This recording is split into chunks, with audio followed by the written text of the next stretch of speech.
c'était parfait.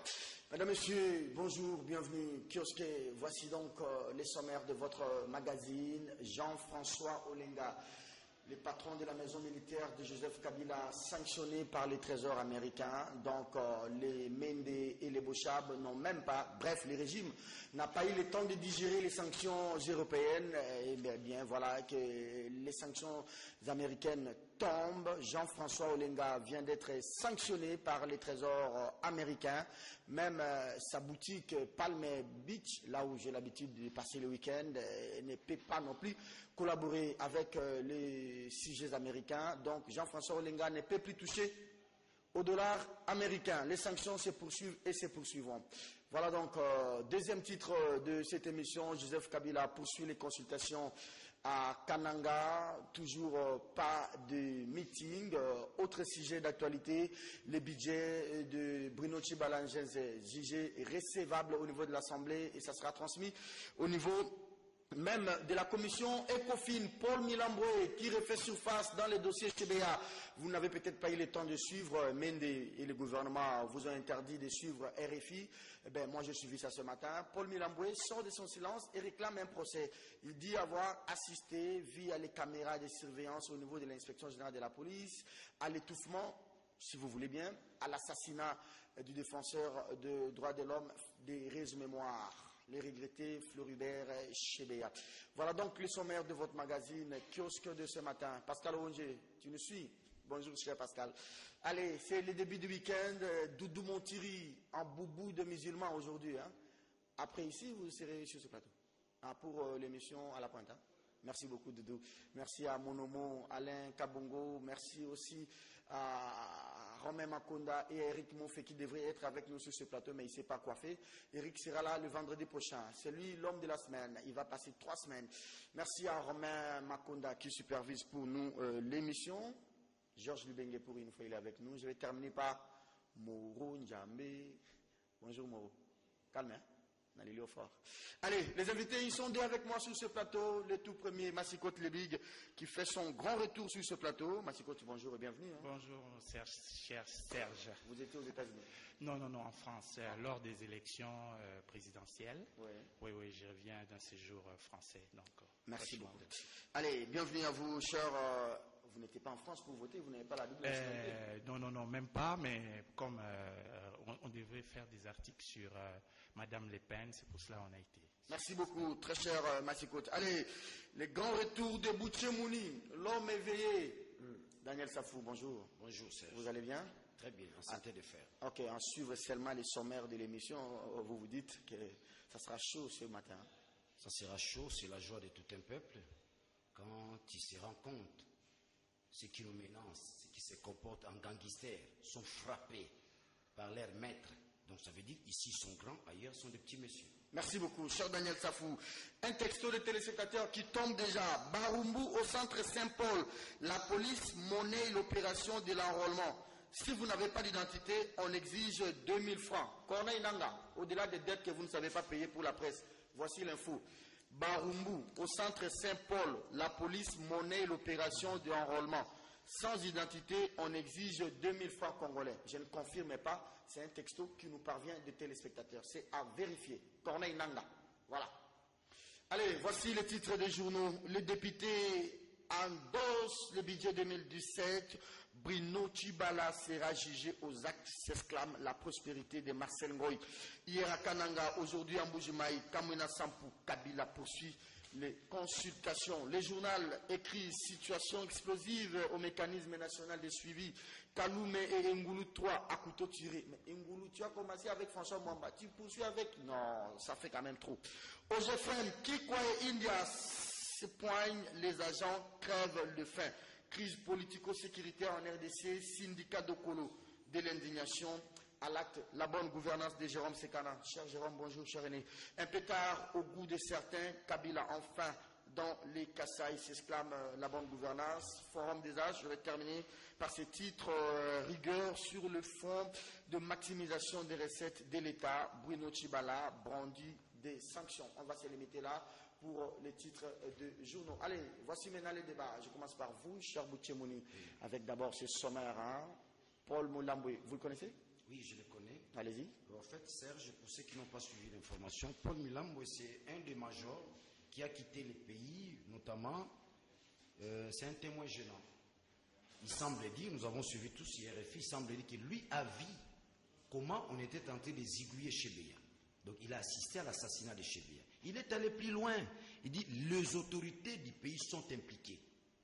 Vous comprenez? Et il sollicite de lui-même, comme ça s'est passé avec Hissène Habré. Il veut bien qu'il soit jugé, parce qu'en fait, sa vie, il est devenu comme un fugitif, il n'est plus libre. Donc c'est grave pour notre pays. Et les 6 Indiens sont tentés de poursuivre le régime de Kabila, qu'ils ne le veuillent pas.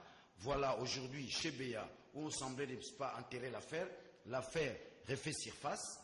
Donc, je crois que les majors, Paul Milambwe, il veut encore clouer davantage les régimes de Kabila. Il montre la suffisance. C'est un régime de crimes. Des crimes. Ce qui se passe dans les Kasaï, ce qu'on a connu avec Chebeya, ce qu'on a connu avec Gangale, ce qu'on a connu avec Boteti, on prouve. Armatungulu. Serge Lukusa. C'est ce qui montre la suffisance que l'on a affaire à un régime criminel, barbare. Non. Dans ce sens. Mais non, je m'explique, n'est-ce pas, des propos de Paul Milambwe. Mais là, je suis pas d'accord avec Milambwe. Oui. C'est que pourquoi il fuit la justice de son pays, il va se réfugier au Sénégal. Ce n'est même pas un réfugié, il n'a même pas un statut là-bas. Mais il préfère répondre devant une justice internationale. Bon, je ne sais pas si la justice sénégalaise elle est compétente de connaître cette affaire. Vous avez souligné l'affaire Hissène Habré. Pourquoi il fuit la justice ici? On a vu l'autre colonel là, qui est condamné, il est à Makala à 15 ans de prison. Pourquoi il fuit notre justice? Mais il veut réclamer une justice au niveau du Sénégal pour une justice internationale. Merci beaucoup pour la question. Nous n'avons pas une justice. Si déjà au sommet de l'État, un ministre de la justice, ici je cite Tamou Mambo, peut tromper toute une nation. Tromper toute une nation. Et s'enorgueillir. Il dit non, il y a eu 5 évadés, après 50. Il s'est ressaisi 50 évadés, après il s'est dit non, ça 75, et il reconnaît que c'était du bluff, pour des raisons sécuritaires. Il nous a traités des idiots. Hein. Il nous a traités des idiots, ça je vous dis, je continue à réclamer sa démission. Si nous étions un État sérieux, Tamou Mambo devrait démissionner. On a aussi un élément très important. Nous avons l'habitude de condamner les régimes de Kabila. Tous les Mobutistes, n'oublie pas, Tamou Mambo, c'est Mobutiste. Il a construit son empire, n'est-ce pas, financier, avec les contribuables congolais. Il s'est retrouvé, n'est-ce pas, dans la République jeune, plus d'une fois ministre, dans la période de Mobutu. Mais je voulais, n'est-ce pas, relever un point très important. Serge, tous ceux qui entourent Kabila aujourd'hui, tout en étant Mobutiste, ils ne se sont pas retrouvés là par compétence. Non. C'est parce qu'ils sont passés par la rébellion. Si Tamou Mwamba est là, ce n'est pas par compétence. Je t'informe qu'il a fait son petit droit à Burundi.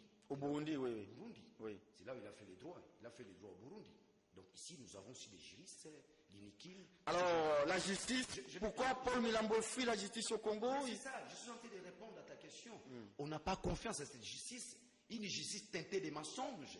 Une justice qui fonctionne avec les coups de fil, avec l'appareil. Une justice où les ministres de la justice, n'est-ce pas, se fait prévaloir par l'arrogance. Vous me saisissez, Serge?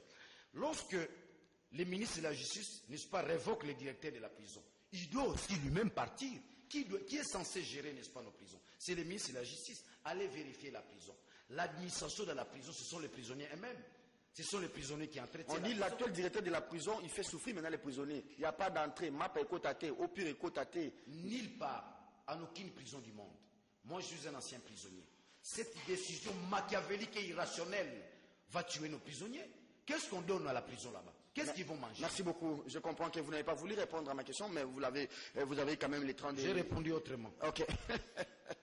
Boutemoni, allez, Massikote, Paul Milambwe, je ne sais pas. J'ai comme l'impression qu'il y a un complot au niveau international, des sanctions ici, des sanctions là-bas, l'Europe, les États-Unis.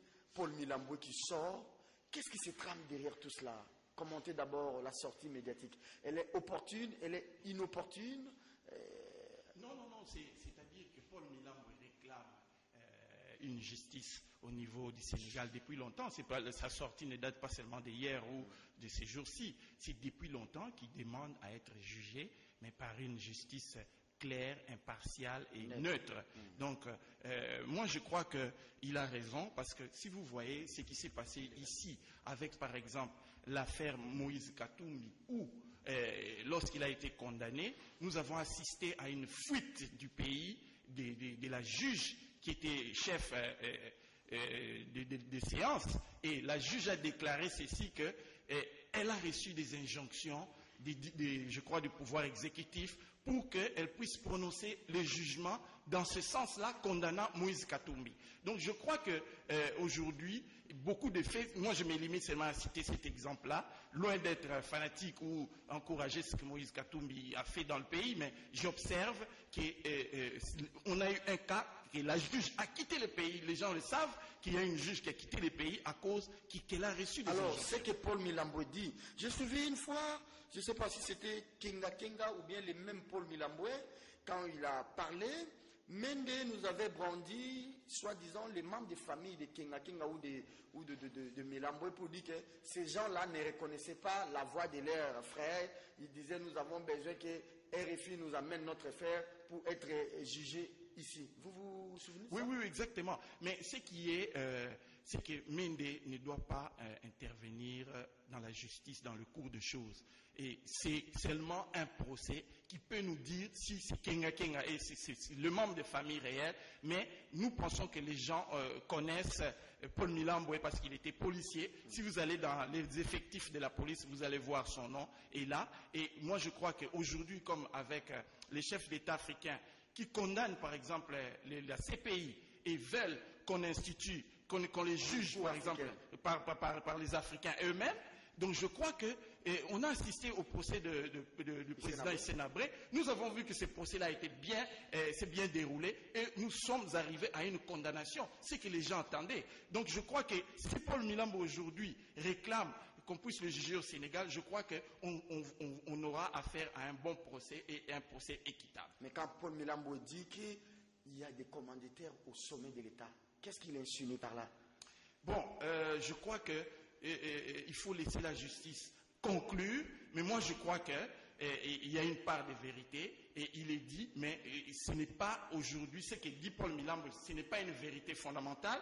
Nous devons faire des enquêtes, on doit aboutir à des éléments probants qui testent son témoignage pour qu'en fin de compte, nous puissions lui donner raison. Merci beaucoup, cher Massiko Tulebig. Odoncho vous a réclamé, c'est lui qui m'a fait pression. Hein. Il dit, Serge, il faut allez, Odon, clin d'œil à vous. On va prendre les budgets de la République, jugés recevable. Tchibala n'a pas voulu vraiment répondre aux préoccupations et avis des députés. Il a pris acte de tout ce que les députés ont dit.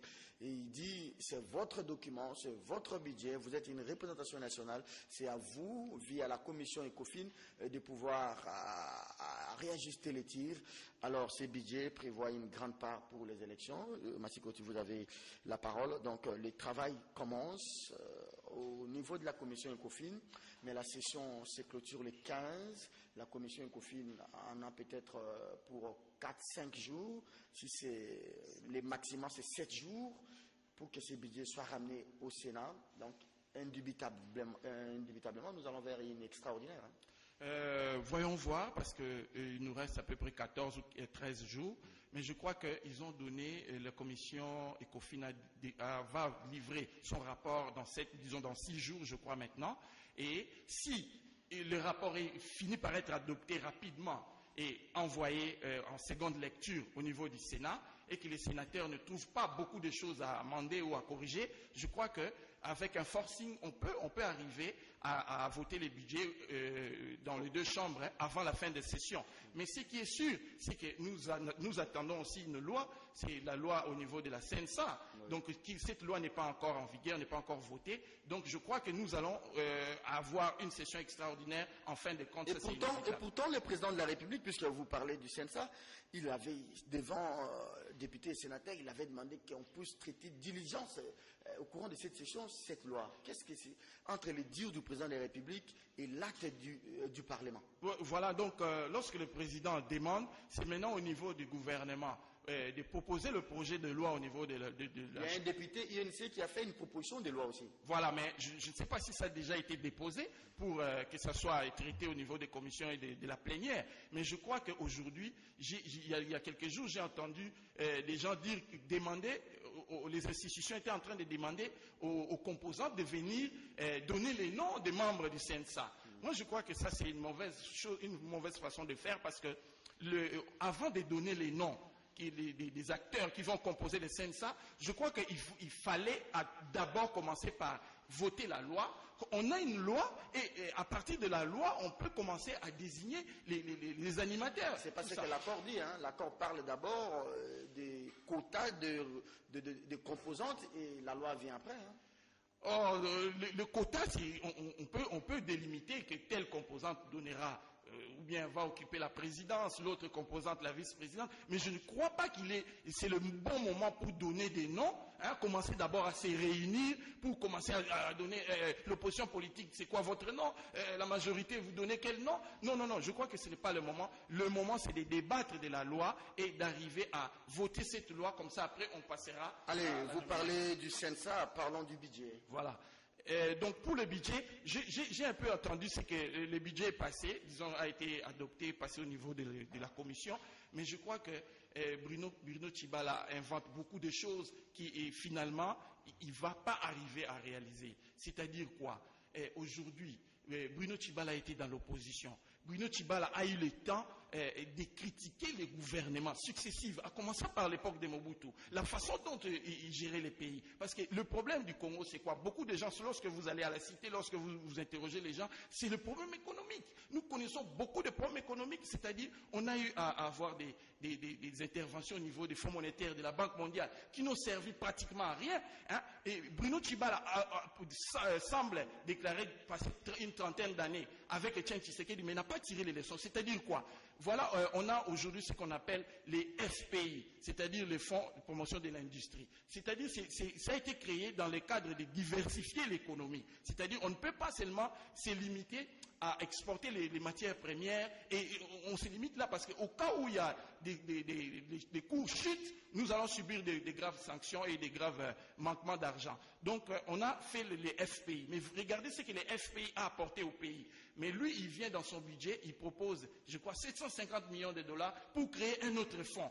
Maintenant, ça va quitter les FPI, maintenant on va l'appeler FPA, Fonds de promotion, je crois, de l'agriculture. Donc, mais comment il va faire? Il n'a pas tiré des leçons, la façon dont on a géré les FPI, il n'a pas tiré des leçons. Et puis aujourd'hui, créer un fonds. Lorsqu'on crée un fonds, vous voyez les FPI, on a créé cela, pourquoi? Parce qu'aujourd'hui, si vous êtes, par exemple, vous importez du savon, de la Chine ou tout ça, vous arrivez au Matadi, on va vous taxer parce que vous avez amené du savon. Pourquoi? On va vous dire, les savons que vous avez pris de la Chine, on vous demande de les produire ici, au Congo. Donc, on vous taxe parce que vous apportez des produits industriels. Tout ce qui est industriel, chemise, tout ce qui est savon, vêtements, chaussures, véhicules, sacs de riz, tout, des choses comme ça, on vous taxe. Et cet argent va au FPI pour qu'on puisse donner des crédits afin que l'industrie puisse se diversifier au Congo, pour que le secteur industriel puisse augmenter, puisse s'améliorer et puis grandir. Mais aujourd'hui, ils demandent de constituer les fonds pour l'agriculture, un fonds pour l'agriculture. Mais on va commencer, où est-ce qu'il va trouver ces 750 millions de dollars? On va commencer à taxer les pauvres citoyens. Vous voyez aujourd'hui, c'est que vous devez, à la douane, vous devez payer votre douane. Vous devez payer encore les FPI. Vous devez encore payer le GFREM. Vous devez encore payer. Mais lui, il va encore ajouter une autre taxe. Mais il va tuer les Congolais. Daniel Safou, la mobilisation, c'est ça même, les nerfs de la guerre. Hein. C'est bien bon, il a des bonnes ambitions. Bruno Tshibala qui brandit des sanctions contre ceux qui vont mal gérer les entreprises. Alors, il faut un peu de pression sur la DGI, la DGRAD, les FPI, peut-être pas, mais sur l'ex-OFIDA, donc pour maximiser les recettes. C'est impossible, Serge, qui a nommé ces gens-là, les pires petits à Matata Mponyo. DGI, tout ça, c'est Matata. Nulle part ailleurs, un ministre qui quitte ses fonctions et qui nomme ses frères et ses amis. C'est une république de copains et des amis. José Sele, qui était le directeur des cabinets, n'est-ce pas, des Matata, il se retrouve DG, n'est-ce pas, des DG. Mais il fait du bon boulot quand même. Il ne fait pas du bon boulot, c'est un impressionniste. Quel bon boulot il fait? Là, il a les cabinets, il n'a pas fait, il va faire ça des DG, il ne fait pas du bon boulot. C'est la république des copains et des amis. Ça, c'est un élément. J'aimerais ajouter chez mon ami. Attendez, les chèques de Matata, vous l'imputez à José Sélé? Je l'impute au régime de Kabila. Et José Sélé aussi fait partie. Il était directeur des cabinets. Les régimes de Kabila. Il ne faut pas juger Matata isolement. Il faut les juger dans un caractère global. C'est le régime de Kabila. C'est ce régime-là qui a échoué. Alors, j'aimerais compléter mon ami. Bruno Tchibala préconise une taxation des produits des bases importées à 20%. Ça veut dire quoi? Oui. C'est ce que vous avez dit. Ça veut dire quoi? D'ici les semaines qui viennent, la poule qui revient, n'est-ce pas, à 3 000 francs, ça va revenir à 4 000 francs. les poulets que nous mangeons? Là, ces petits poulets là, 3 000 francs, ça va revenir à 4 000, à 4 000. Tu peux nous dire ça en lingala? Donc, biloko a importé et comme bongo a bakisi 20% importation.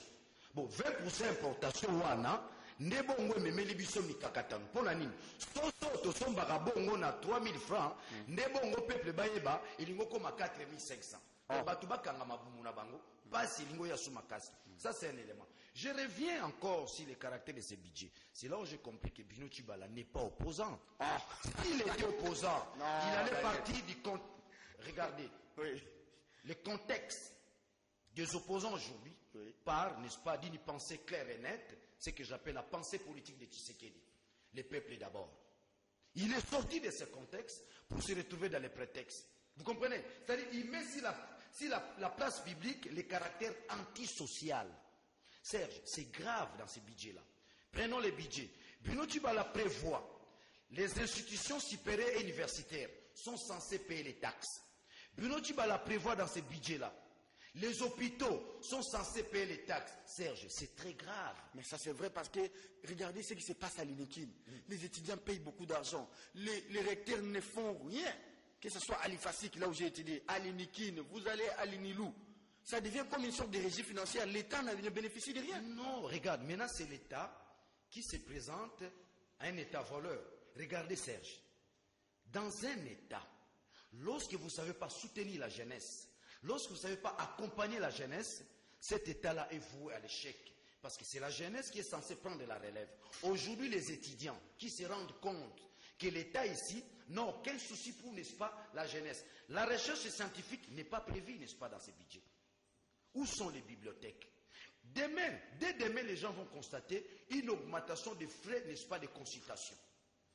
Là où les médecins demandaient 8 000 francs, 4 000 francs, 10 000, les frais de consultation vont augmenter dans la mesure où les hôpitaux sont censés payer les taxes. Donc, l'État vient maintenant triander, n'est-ce pas, la population, au lieu d'assister, n'est-ce pas, la population. Vous me saisissez? Donc, que les étudiants se disent les discours de Kabila, où il a promis, n'est-ce pas, soutenir la jeunesse, aider la jeunesse, c'est un discours, n'est-ce pas, machiavélique. C'est une communication simple, c'est une communication politique. Si Esselemasi, Kabila avait les soucis de la jeunesse, il aurait, n'est-ce pas, tablé sur ce budget, que les institutions universitaires ne puissent pas payer, n'est-ce pas, des taxes. Parce que maintenant, les frais académiques vont prendre, n'est-ce pas, de l'ascenseur. De l'ascenseur. Mais où est passé l'État pour soutenir les étudiants? Mais donc, la recherche scientifique donc Tchibala a prévu aussi l'augmentation de l'enveloppe salariale. Hein, non, regarde Serge, ça c'est grave. Nous ne sommes pas agréables. Quand il augmente, l'augmentation, c'est à 9%. Hein, ça dit quoi? Parce qu'il dit, le budget, il va y avoir une augmentation de 50%. Et l'implication, n'est-ce pas, dans les salaires sera, n'est-ce pas, de 9%. Les 9% ne représentent rien, Serge. Je vous fais voir une escroquerie grave. Les policiers, tous les fonctionnaires, ils sont payés à quel taux? Ils sont payés au taux de 900, le taux que Matata a laissé. Mais du moment où, n'est-ce pas, nous sommes... Ils payent les loyers au taux de 1500. 1600 d'ailleurs. 1600. Vous comprenez? Voilà une escroquerie nationale. Donc vous payez les policiers, les enseignants au taux de, n'est-ce pas, de 900. Mais ils doivent revoir, Tchibala doit revoir cela. Il doit payer les gens en fonction, n'est-ce pas, au taux de 1600. C'est une escroquerie grave. Oui. J'aimerais conclure là-dessus. Oui. Donc je peux déduire que Tchibala ne vient pas en tant qu'opposant. En écoutant son projet de budget, je me suis rendu compte que Tchibala c'était un infiltré de l'opposition. Il fait la volonté de la majorité présidentielle. Merci il n'a rien à voir avec l'opposition. Merci, cher Daniel. On va prendre... Oui, vous voulez ajouter quelque chose? Oui, je voulais insister parce que le secteur agricole... Attendez, où est-ce que vous avez trouvé du bon dans ces budgets? Dites quand même du bon? Qu'est-ce qui vous a plu dans ce budget? Écoutez, je ne vois pas encore ce qu'il y a de bon, parce que le budget d'ailleurs est voté, il y a 60 ou 69 ou 62% de fonds intérieurs et 38% de fonds extérieurs. Ça déjà, il conçoit un budget où il compte à 38% sur les ressources extérieures. Alors, les ressources extérieures, parlons-en. Il faut quoi? Les réformes? Il faut maintenant se conformer à la norme du FMI? Il y a vraiment une volonté politique d'y parvenir? Bon, si on regarde bien les choses, c'est peut-être, il y a un peu de volonté politique, parce que je vous démontre ceci, parce que vous voyez, lorsque le FMI a rempli son programme avec notre pays, hein, c'était en 2012, et le FMI 2 ans après avait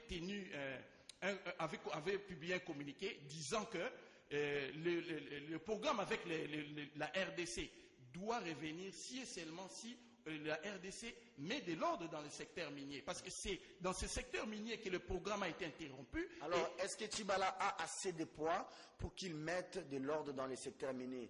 Dans le secteur minier, nous voyons aussitôt la Gécamine. Et qui est à la Gécamine? C'est Albert Youma. De qui Albert Youma répond-il? Voilà, donc vous voyez que les FMI avaient tapé sur la Gécamine et en disant que nos dirigeants doivent démontrer la bonne gouvernance de ces sociétés minières publiques-là. Et on avait vu, quelques temps après, lorsque le FMI a sorti son communiqué, nous avons vu le président de la République a révoqué, justement pour attirer les faveurs du FMI, parce qu'il voulait peut-être relancer le programme, avait révoqué le directeur général de la Gécamine. Mais aussi, selon même les experts, les administrateurs du FMI avaient demandé aussi qu'on puisse marteler sur la bonne gouvernance et ce qui était arrivé à la nomination du conseiller spécial à la bonne gouvernance et Zolobambi. Donc nous avons vu juste après le communiqué du FMI, le président de la République a commencé à poser certains actes, mais il reste encore beaucoup de préoccupations. Par exemple, on avait demandé la loi sur les hydrocarbures, la loi sur le code minier, tout cela, même que le gouvernement puisse se conformer aux exigences des litiers. Oui. Des choses comme ça, jusque-là. Vendre dans la transparence. Vendre dans la transparence, comme ça le programme pourra être rétabli. Sinon, il n'y a rien à faire. Serge, je voulais dire ceci. Il n'y a rien de bon dans ces projets de budget. Non, vous êtes journaliste, il ne faut pas dire ça. Je démontre qu'il n'y a rien de bon dans ces projets de budget. Il est anti-province. Vous comprenez? Il est anti-social. En quoi il est anti-province? Il est anti-province dans la mesure où la Constitution prévoit, dans son article, si je me trompe, 181, la caisse de péréquation, à 10%, n'est-ce pas, des recettes. Cette caisse n'existe pas. Le budget de Tchibala ne prévoit pas la péréquation. On parle de la rétrocession. Mais ce qui est grave, il est anti-province dans quel sens? Parce que souvent nous avons l'erreur, nous parlons de la rétrocession. Non, la Constitution est claire. Il faut lire l'article 181, alinéa 2. La Constitution prévoit, n'est-ce pas, la retenue à la source. Mais maintenant, regardez les projets de budget de Tchibala. Tchibala prévoit, n'est-ce pas, les provinces doivent financer, n'est-ce pas, les élections, notamment. Il prélève pratiquement 300 millions. Mais là, les députés vont encore alimenter les motions contre le gouverneur. Parce que les députés vivent aussi de cet argent. Non, les provinces ne vont plus exister. Le développement doit partir de la base. Nos villages et consorts. Aujourd'hui, nos provinces vont disparaître. Merci beaucoup, Daniel. Regardez, c'est pas donc je voulais te dire. Joseph Kabila 300 millions. Du moment où on doit relever 300 millions dans les 40%, la retenue à la source, c'est un caractère inconstitutionnel. Merci donc beaucoup. On va à l'encontre même, n'est-ce pas, de la Constitution. Très bien, Daniel, vous gardez le micro. Non, on va prendre Joseph Kabila Kananga. Kabila qui va à Mbuji-Mayi. Pas de meeting à Kananga pour Joseph Kabila. Il poursuit les consultations selon ce que Forum La Prospérité nous donne comme information ce matin. La visite du président de la République, on a répété ce concept et réconfort 10 mois après. Joseph Kabila n'a même pas une solution au coup de baguette magique, mais il vient quand même consoler ses compatriotes. Non, il est allé tard, il devait aller tôt. Voilà la nuance. Là où on l'attendait, il ne s'est pas présenté. Il va un peu plus tard, oui. Chadari était là. Non, on n'a pas. C'est pas Chadari. C'est pas Chadari. Regardez le vrai problème. Si Kabila partait à Kananga pour ressusciter les morts, Ça serait un bon déplacement. Ah, il n'est pas S'il Jésus était Christ. parti à Messie, ressusciter tes morts dans une opération mystique et spirituelle, le chef de l'État arrive, il va ressusciter tous ceux qui sont morts. Là, nous serons contents. Mais qu'est-ce qu'il est allé faire? Les gens sont morts. Il a attendu longtemps, très longtemps, pour y aller. 10 mois presque. Dites-moi, le style de Kabila, ce n'est pas un style devant diriger le pays. Ce style-là, de longue attente, de puissement, vous laissez la faire pendant plus longtemps. Mais les gens sont morts, il s'agit de la vie des gens. Vous comprenez donc, sa visite, c'est une visite administrative. Ce n'est pas une visite qui relève, n'est-ce pas, de leadership. Ce n'est pas une visite qui relève, n'est-ce pas, de la moralité, de l'éthique morale. Prenons l'aspect sécuritaire. Oui. On dit, quand les chefs arrivent, c'est la jungle d'ailleurs, mais quand les chefs arrivent, on sent l'autorité de l'État. Oui. Les gens avaient peur, donc Batouba Bangaki. Mais ceux qui m'ont conseillé, la présence du chef devrait rassurer. Mais comment les chefs arrivent, lui-même annule les meetings, soi-disant, parce que les conditions sécuritaires n'étaient pas réunies.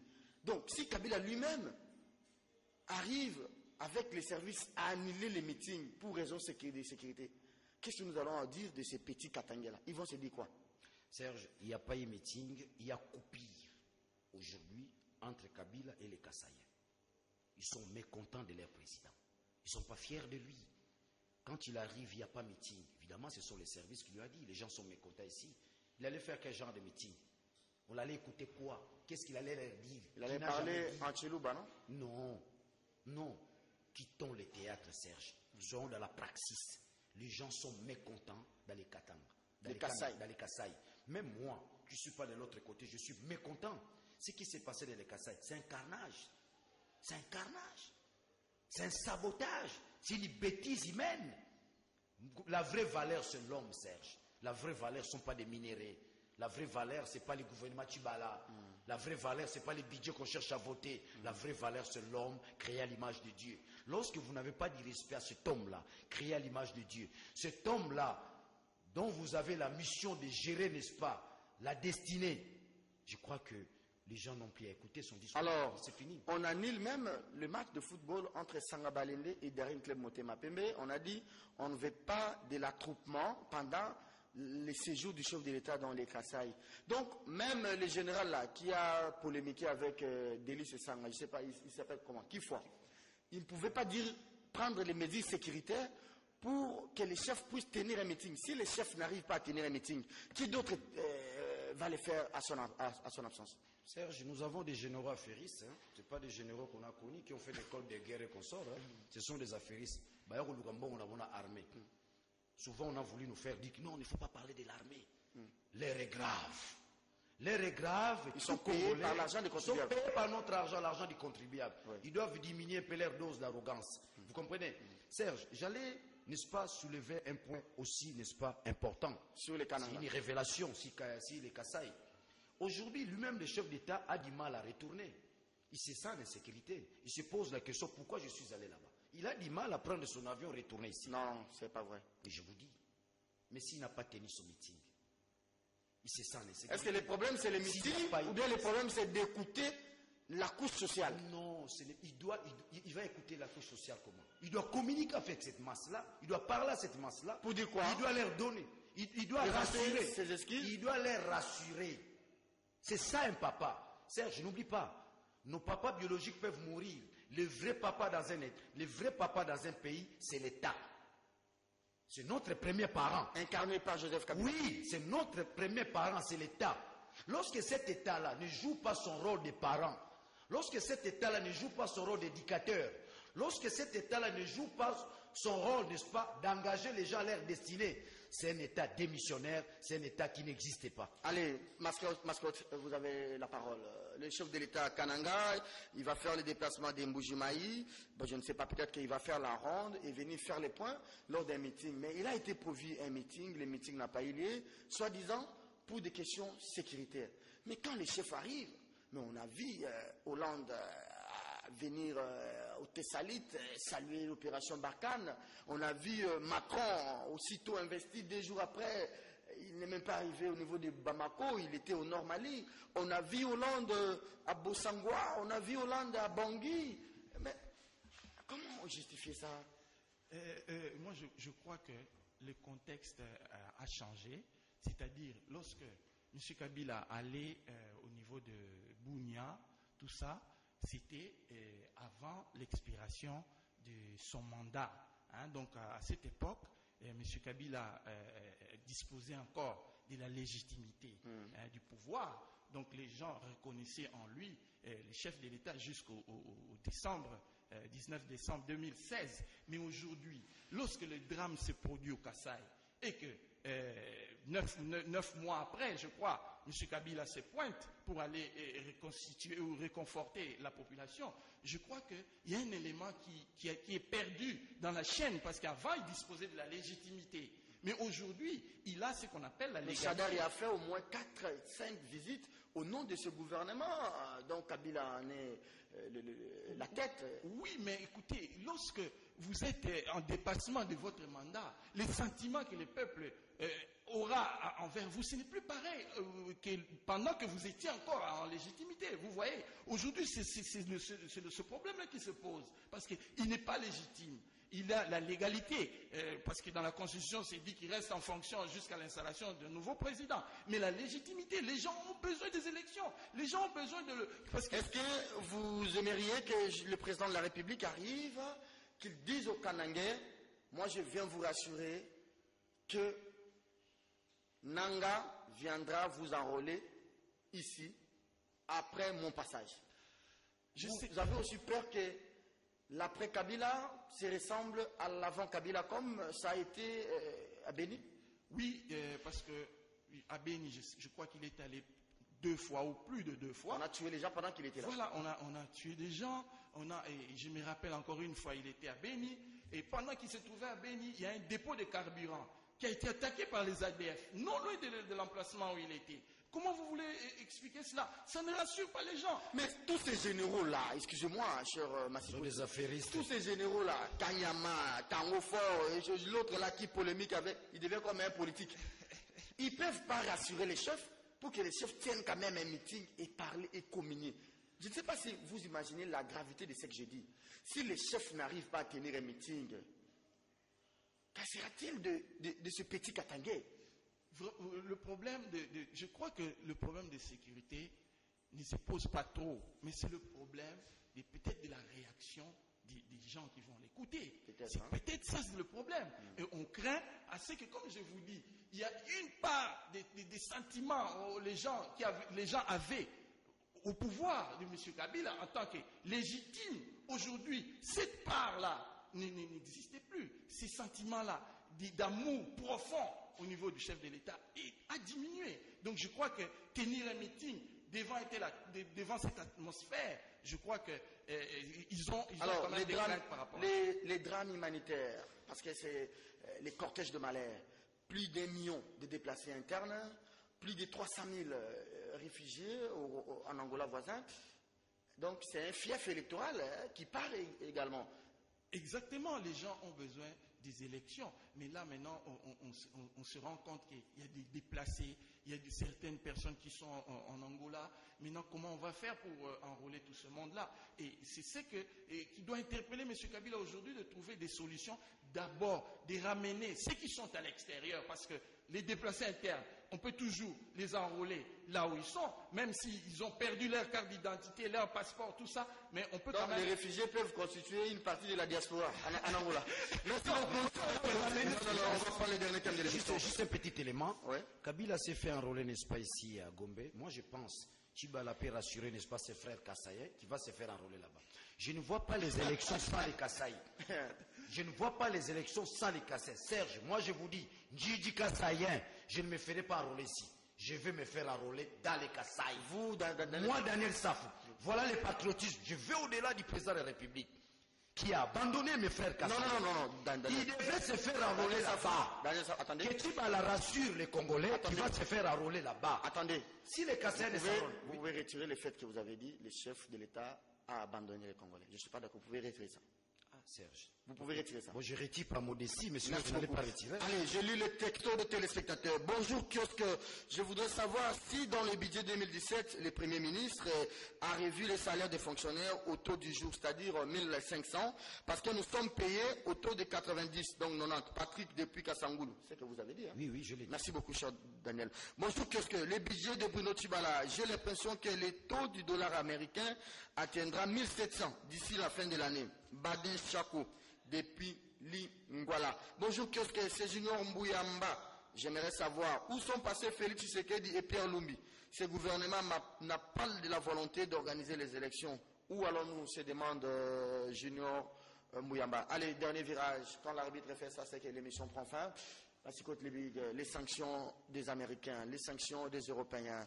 Tchibala n'est pas concerné par ces sanctions, mais on a commencé par Mende, on est passé par Kalev, Chadari, je ne sais pas moi, Jean-Claude Kazembe, qui n'a pas encore pris de champagne après sa réhabilitation, Alex Kandé, le général, les colonels, je ne sais pas moi, Mundos, même les tristement célèbres là, Chinja, lui aussi.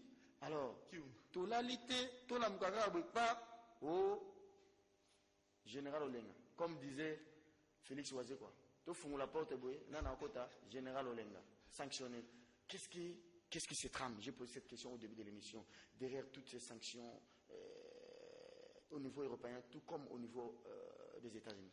Voilà, donc face, on vous a demandé d'aller, parce que la communauté internationale était opposée à ce que M. Kabila puisse extendre, puisse continuer son mandat. Mais avec les pourparlers, la CENCO, tout ça, on est arrivé à prolonger pour 12 mois. Et je crois que la communauté internationale a accepté cette prolongation de 12 mois. Mais on se rend compte qu'on devait signer un accord. Et on se rend compte que l'accord avait des cheminements. Mais tout d'un coup, on s'aperçoit que les choses ne fonctionnent pas comme il faut. Et je crois qu'eux, en voyant cela, tombent dans la conclusion que cet accord est bafoué et que M. Kabila, au lieu de faire 12 mois, fera beaucoup plus que ça. Donc je crois que c'est une façon... Parce que ce n'est pas un procès d'intention vis-à-vis du président de la République. Mais non, puisque aujourd'hui on vous dit que l'accord n'a pas été respecté. Lorsque vous circulez de par le monde, la presse belge, tout ça, les précise que l'accord n'a pas été respecté. Apparemment, les Occidentaux se sont dit des choses. Hein. Donc, les Européens, Trump a bengi, Macron, voilà, donc. Alors, ces sanctions visent quoi? La dissuasion ou bien ce sont des sanctions au niveau mental?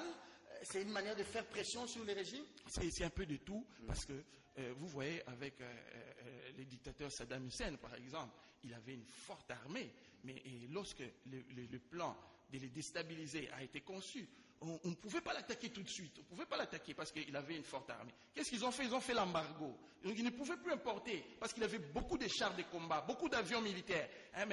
Mais ces avions demandent un entretien, ces chars demandent un entretien. Mais lui, il était maintenant mis dans l'embargo, c'est-à-dire il ne pouvait plus importer les pièces de rechange. Et qu'est-ce qui est arrivé? Les avions et les chars de combat commençaient à tomber en panne. Et fini, lorsqu'il a commencé à subir cette faiblesse, il a été attaqué. Mais c'est aussi la même façon, la même stratégie qui s'est faite. Mais ce n'est pas une attaque militaire qui va se passer. Mais on commence à neutraliser ses proches. À affaiblir ses proches, comme ça, peut-être que lorsqu'ils n'auront plus l'argent, leur bien sera... Ils vont se désolidariser de Kabila. Ils vont même pas se désolidariser, mais ils pourront plus peut-être battre campagne ou je ne sais pas, mais... Qu'est-ce que Mende a fait dans tout ça là? Mende, il semble que de temps en temps, il part se faire soigner en Europe. C'est impossible. Mais dans tout ça là, qu'est-ce que Mende a fait? Mais écoutez, lorsque moi je vois que le gouvernement dit que les sanctions ne vont rien faire, mais moi je regrette parce que Mende, il était tout le temps sur le plateau des TV5. On le voyait sur le plateau de TV5 défendre la position du gouvernement. Moi je l'ai vu une fois en train même de mal parler à la journaliste. Mais depuis qu'il est sanctionné, il ne parle plus. Depuis qu'il est rentré de la Chine, il est toujours aussi. Vous voyez maintenant, on laisse les champs libres à Moïse Katumbi. Parce que si vous suivez le France 24, vous allez voir Francis Kalombo multiplier les sorties sur le plateau de France 24. Donc là, on laisse maintenant Katumbi les gagne sur ces terrains, parce que Mendes sera incapable d'aller défendre la position du gouvernement sur le plateau de TV5 maintenant. Vous connaissez le général François Olenga? Je le connais. Très bien. Bon, qu'est-ce que Palm Beach a à voir avec les histoires on dit qu'il a commandité la séquestration ou, je ne sais pas moi, avec la garde républicaine, les musulmans des opposants. Un chef de la maison militaire, qu'est-ce qu'il a à voir dans ça? Même Palm Beach, là où vous et moi, on a le temps d'aller prendre un verre les dimanches. Donc, nous arrivons là-bas, on ne peut plus acheter les choses avec la monnaie américaine. Moi, je n'irai plus là-bas. Comme il est sanctionné, je n'irai plus là-bas. Je te demande aussi de ne plus aller là-bas. Très bien. Pour ne pas aider les ennemis du peuple congolais. Serge, Safari Beach, hein? Je reviens, Safari Beach. Serge, je reviens. Toutes ces sanctions prouvent à suffisance que le Congo n'évolue pas dans son isolement. Que dorénavant, le Congo est inscrit sur l'agenda international. Tous ceux qui pensent se comporter en gangstériste. En gangster. En gangster. Ils n'ont plus, n'est-ce pas, cette saveur-là. Mende qui était arrogant, vous l'avez entendu réagir? Lui qui réagissait à chaque coup, je crois jusque-là, il a enregistré autant de coups, il ne saura plus réagir, il a affaibli. Donc, dans tout cela, on vise quoi? On vise les régimes Kabila, les Mende, les généraux Olenga. Ça sont des mini-frétins. On vise les régimes Kabila. C'est un régime moribond. Est-ce que le président de la République capte bien le message? Mais comment? Il est en train de capter. Qui souffre dans tout cela? C'est lui qui souffre. C'est pas Papitamba et Makoloko Tambola. Ce ne sont pas des communicateurs de la majorité. Les Harold de Baribanga. C'est pas ça. Je me suis toujours posé la question, tous ceux qui passent à la télé pour défendre le régime de Kabila, est-ce qu'ils ont tous ces éléments? Ici, je fais allusion à Papitamba et à Makoloko Tambola, qui ne cessent pas d'énerver la population. Attendez. Et comment dirait Moussala? J'ai mon grand frère qui est auprès du président Kabila. Il est même son porte-parole, le porte-parole de la majorité. Mon grand frère Atundu. Lui a vécu le régime du maréchal. Donc, il connaît quand il y a des sanctions comme ça. Est-ce qu'il dit la vérité au chef de l'État? Non, Atundu, c'est un pompe du ventre. Il faut les comprendre. C'est un pompe du ventre, il n'a plus rien. Il doit protéger son ventre. Beaucoup de gens qui passent à la télévision pour défendre Kabila, je cite les noms. Papitamba, Makoloko Tambola, il faut les inviter. Non, attendez. Ils vont nous demander ils se disent communicateurs de la majorité. Est-ce que vous avez Moussala cherche? Yo mutu munene peno tiki moi sinon la bano lobi na sala rawapi communicateur à majorité et vous énervez la population. Baluke la bango Moussala. Baluka Makoloko Tambola bacheno. François Olenga ne va plus filer le pied aux États-Unis, il ne va plus toucher les dollars américains. Lambert Mende, même chose. Je ne sais pas moi. Gédéon Tinja. Qu'est-ce qu'on reproche à Gédéon? À peine sorti de sa cachette, de sa fuite là. Serge, les cas par exemple, n'est-ce pas, de Gédéon prouvent à suffisance que le monde s'intéresse au problème du Congo. Le monde s'intéresse au problème du Congo. Là où vous avez, n'est-ce pas, gracié la personne, le monde les juge et les condamne. C'est un évadé autant que les évadés de Makala. Non. Mais comment on poursuit les évadés de Makala, mais on héberge Tinja? Vous savez là où il vit? Il vit dans un quartier VIP. Quartier Golf. Golf, c'est un quartier VIP. C'est un peu comme la quartier de Boana. Vous comprenez? Donc le monde l'a condamné. C'est aussi une honte pour notre justice. Mais je vais relever quelque chose de très important. Terminé. Tchibala présente son revenez encore sur non, je vais chuter par là, par ricochet. Okay. Tchibala montre, n'est-ce pas, à la présentation nationale, que son budget peut bénéficier de 40%. N'est-ce pas, de l'extérieur. Pendant que lui-même, Tchibala, il refuse les enquêtes internationales. Pendant que Tchibala, il y a des sanctions qui tombent dans son gouvernement. N'oublie pas que Mende est dans son gouvernement. Ceci, Chadar ici. Donc, alors, il saute à Tchibala trompe qui? Les 40% ici ne viendra jamais. Dans la mesure où nous ne sommes pas en programme avec la Banque mondiale, ni avec le Fonds monétaire international. Il va tromper qui? J'ai rejoint Henri Thomas Lokondo, qui je salis la pertinence de l'intelligence et la vérité. Parce que Serge, je veux dire quoi? Pardon Serge, quand vous prenez les dictionnaires de la majorité, il y a les mots tels que corruption, n'y est pas. Les mots tels que vérité, n'y est pas. Vous comprenez? Les dictionnaires de la majorité. Les dictionnaires que le régime de Kabila regarde. Madame, il n'y a pas la vérité, il n'y a pas la corruption. Ce vendredi 2 juin est terminé. Merci aux confrères qui étaient avec nous. Je commence par Diana, en passant par Moukebaï, via Massikout. Je termine par Charlie Tons.